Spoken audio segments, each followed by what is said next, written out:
آمنوا كتب عليكم الصيام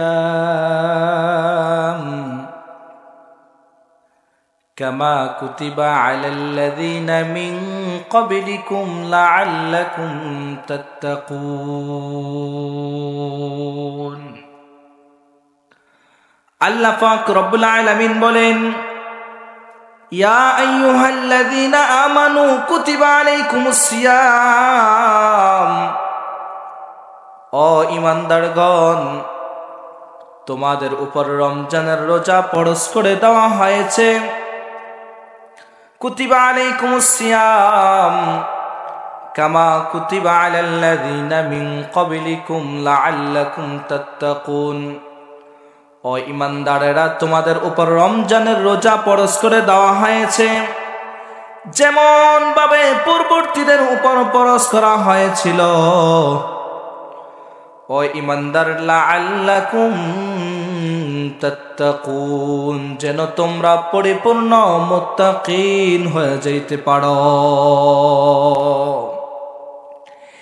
কিছুদিন পরে আসছে মাহে রমজান, রমজানুল মুবারক, রমজানের গুরুত্বপূর্ণ দিন, যেই দিন মুসলমানেরা ঈমানদারেরা রোজা রাখে।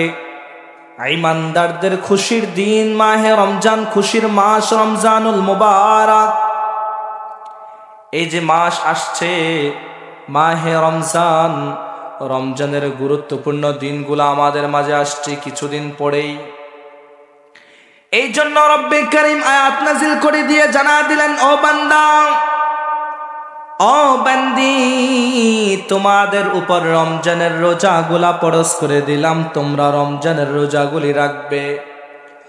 ও বান্দা রমজানের রোজাগুলি যদি তোমরা না রাখো তাহলে আমি আল্লাহ তাআলা তোমাদেরকে অবশ্যই হাসরের দিন গ্রেফতার করব।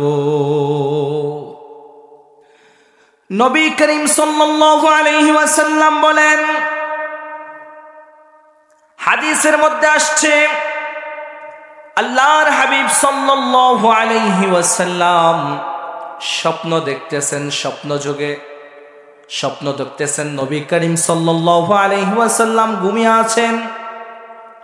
দুইজন লোক আসলো, এসে নবী করিম সাল্লাল্লাহু আলাইহি ওয়াসাল্লামের দুই হাতের মধ্যে ধরলো, দুনিয়া পয়গম্বরকে বলে পয়গম্বর চলেন।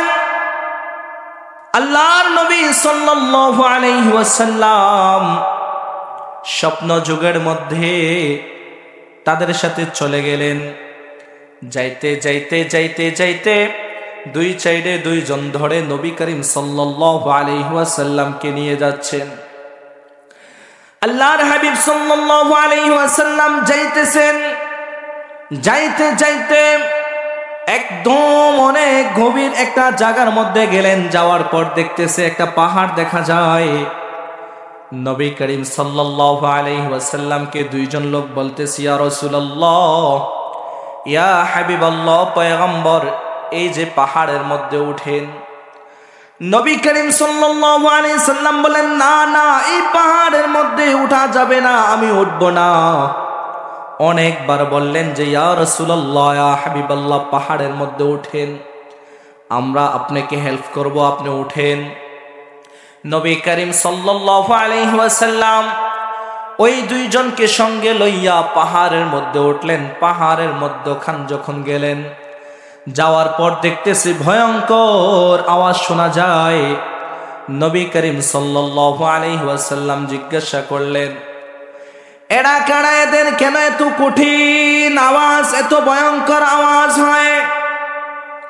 দুইজন লোক ডাক দিয়ে বলেন পয়গম্বর, ইয়া রাসূলুল্লাহ, এরা হচ্ছে ওই সমস্ত মানুষরা যারা দুনিয়ার মধ্যে ইবাদত করে নাই, আল্লাহ তাআলার গোলামি করে নাই, তাদেরকে শাস্তি দেওয়া হচ্ছে, আর এইটা হচ্ছে জাহান্নামের আওয়াজ। নবী করিম সাল্লাল্লাহু আলাইহি ওয়াসাল্লাম তাদেরকে নিয়ে আরো উপরের দিকে, আরো সামনের দিকে যাচ্ছেন। যাইতে যাইতে দেখতেছে হায় হায়, কিছু মানুষ দেখা যাচ্ছে যাদের পাওগুলা উপরের দিকে আটকাইয়া যাদের পাগুলা উপরের দিকে বেঁধে তাদের মাথাটাকে নিচের দিকে ঝুলাইয়া দেওয়া হয়েছে, তাদের মাথাটা নিচের দিকে ঝুলে আছে। হায় হায়, দেখতে যেন দেখা যায় তারা একদম মৃত মানুষের মতো মাথাটা নিচের দিকে ছটপট করতেছে। আর তাদের গালগুলা যেন ভয়ঙ্কর কোন যন্ত্র দিয়ে তাদের গালগুলা যেন ছিঁড়ে ছিঁড়ে ছিঁড়ে ছিঁড়ে গালের গোষ্ঠগুলা যেন ছিঁড়ে ছিঁড়ে তাদেরকে শাস্তি দেওয়া হচ্ছিল গো। তাদের চেহারা থেকে টকবক টকবক করে রক্তগুলি পড়তেছে। নবী আকরাম সাল্লাল্লাহু আলাইহি ওয়াসাল্লাম এই দৃশ্য দেখে ডাক দেয়া বলে, রে এরা কারা? এদেরকে কেন এত কঠিন শাস্তি দেওয়া হচ্ছে? হায় হায়, ফেরেশতারা ডাক দেয়া বলেন, ইয়া রাসূলুল্লাহ, ইয়া হাবিবাল্লাহ, এরা হচ্ছে ওই সমস্ত উম্মত, এরা হচ্ছে ওই সমস্ত বান্দা যারা দুনিয়ার মধ্যে রোজা রাখছিল, রোজা রাখার পরে ইফতারের আগ মুহূর্তে বা দুপুর অবস্থায় তারা রোজাটা ভেঙে ফেলেছে। ইয়া রাসূলুল্লাহ, যারা সারাদিন রোজা রেখে ওই দুপুর বেলা রোজাটা ভেঙে ফেললো। ইয়া রাসূলুল্লাহ, যারা সারাদিন রোজা রাখছে, রোজা রাখার পর যখন শরীরটা ক্লান্ত হয়ে গেছে তখন রোজাটা ভেঙে ফেলছে। ইয়া রাসূলুল্লাহ, যারা রোজা ভাঙছে তাদেরকে এত কঠিন শাস্তি দেওয়া হচ্ছে।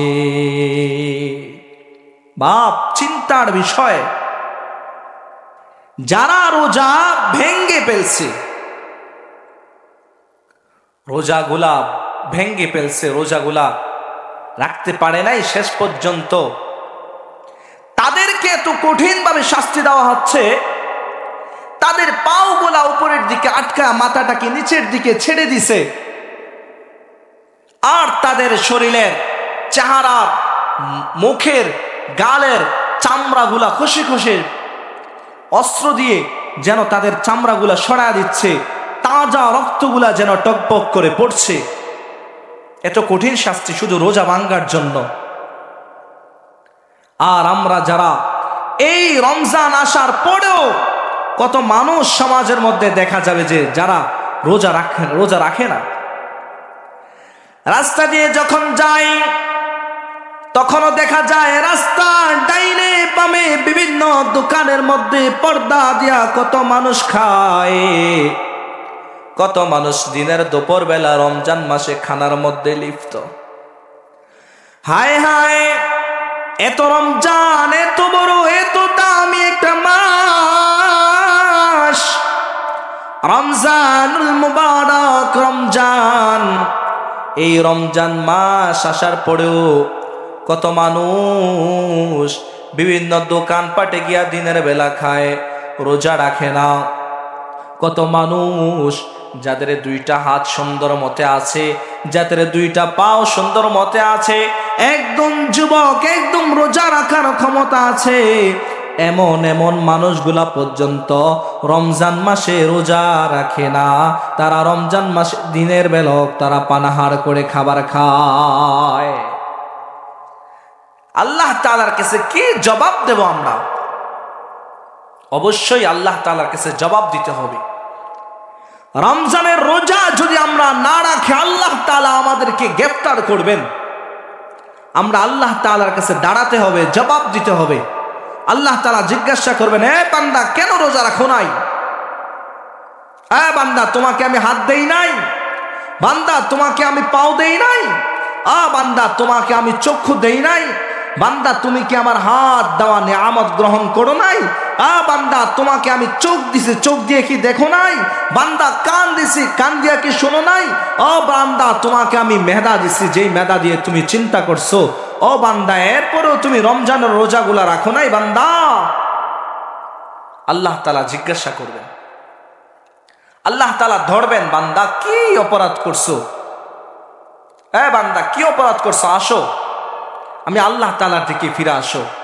আল্লাহ তাআলা তো পবিত্র কোরআনের মধ্যে আয়াত নাযিল করে দিয়ে বলেন, ইয়া আইয়ুহাল ইনসান মা গাররাকা বিরাব্বিকাল কারীম, বান্দা আয়, আমি আল্লাহ তাআলার দিকে ফিরায়। রমজানের রোজা রাখো নাই, রাখো, এবার থেকে রাখো।